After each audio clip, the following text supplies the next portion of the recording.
Hey, good to see you here on 5 Plus. We are back with another edition of 5 Outdoors. Have an exciting conversation for you today with some fine gentlemen from an organization called Backcountry Hunters and Anglers. It's the Arkansas chapter here.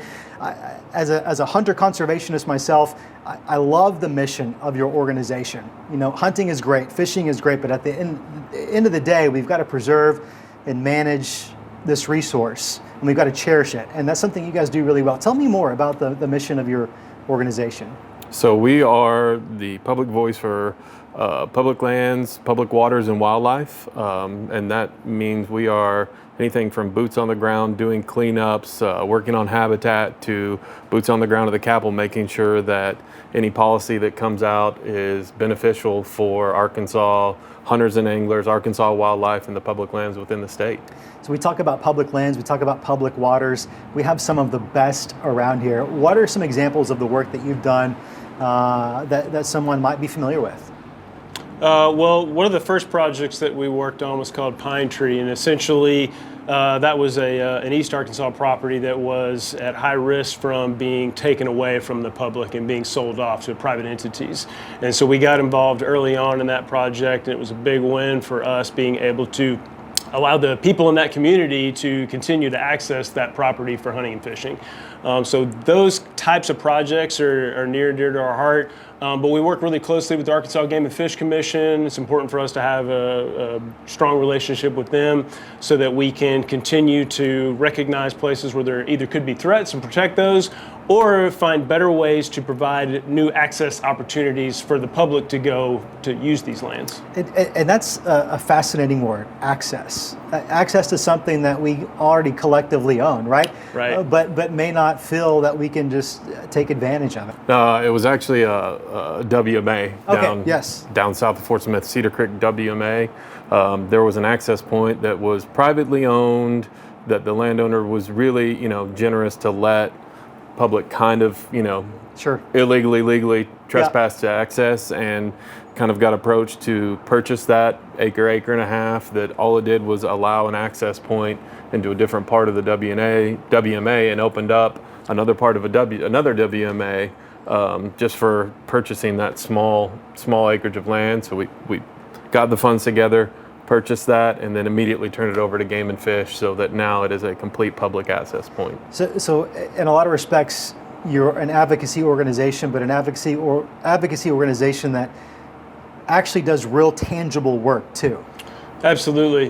Of course, like any organization, we have to fundraise, right? There's projects and all that requires money, but we believe really strongly in not just getting out there and raising money. Like, we want to get out and do real work, both with land managers, whether that's federal or state agencies, or just in amongst ourselves. I mean, just a couple of weeks ago, we went out to Lake Bob Kidd, a handful of us, and just picked up trash all morning. And so everything from picking up trash to, visiting with our state legislatures and having the opportunity to weigh in on policy that is for the best benefit of everyone, and everything in between. Yeah, and we're talking a lot about land, but Waterways also plays a pivotal role here. We have some of the best rivers and lakes around. We've got some of the best water access and water laws in the nation as far as the public accessing water and being able to use, basically the entire stream from high water mark to high water mark. Right. We're very blessed in the state to have that. We don't see that in a lot of other states, especially in the West. There's people that own land, and they, if they own the rocks at the bottom of the water, you can't step out of a boat and get your feet wet. Yeah. So I hear from folks from time to time, hey, I've just moved to the area. I can tell everything's beautiful, and I can tell it's a wonderful natural resource, but I don't quite know how to plug in. I think your organization is a great entryway. How could someone connect with you guys?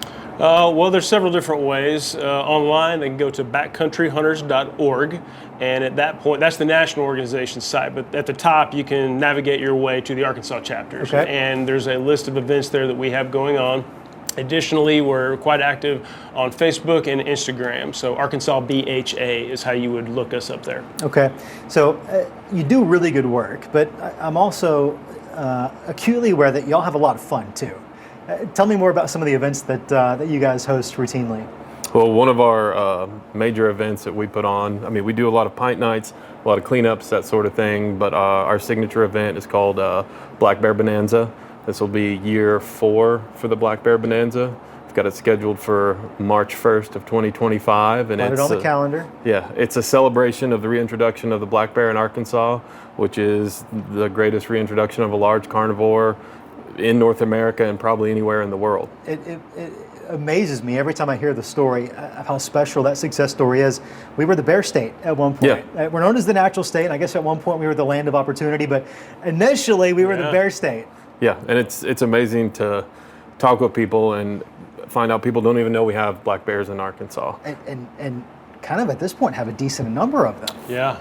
Recently, there was just a brand new season open for them in South Arkansas. Yeah, which is really a big win, considering that we have grown the population to the point where it could support that, right? So, yeah, it's a pretty cool opportunity. And I think Oklahoma and Missouri. And Missouri within like the past couple of years have had both of their first bear hunts in decades, and those are bears that have crossed over from Arkansas. I think that's a reasonable assumption. Yeah, no doubt about it. That's something to be pretty proud of.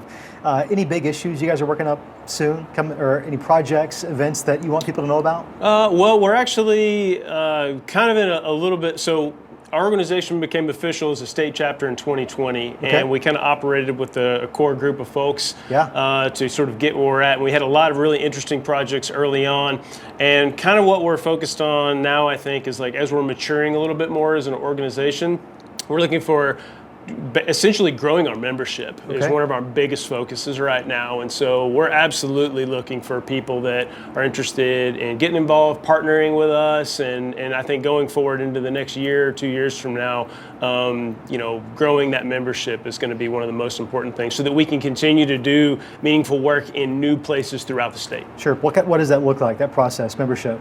Cost associated with that?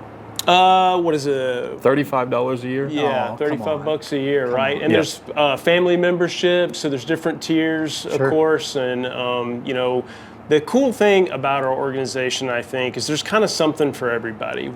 Some people just fish or just paddle, and they're interested in protecting that resource. They're interested in water quality, so we have ways that those people can get involved in that, those types of projects.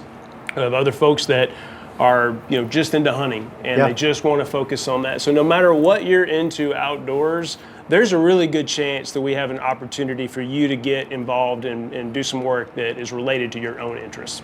That's one of the things I've noticed about your organization specifically up here is the community of folks that are involved is pretty diverse, and it feels like a very genuine community of individuals. Even on a national level, we fill out surveys every year, and the demographics of how widespread and what the different members of BHA, what they're involved in, whether it be politically or their interest in hunting or fishing or just being able to recreate outside on public lands. It truly is a really diverse group of people all coming together for a common mission. Yeah, that's awesome. Gentlemen, thank you so much for coming by today, and come back anytime. You got an event, Absolutely. just let us know. Thanks so much for having us. Yep. See you guys next week.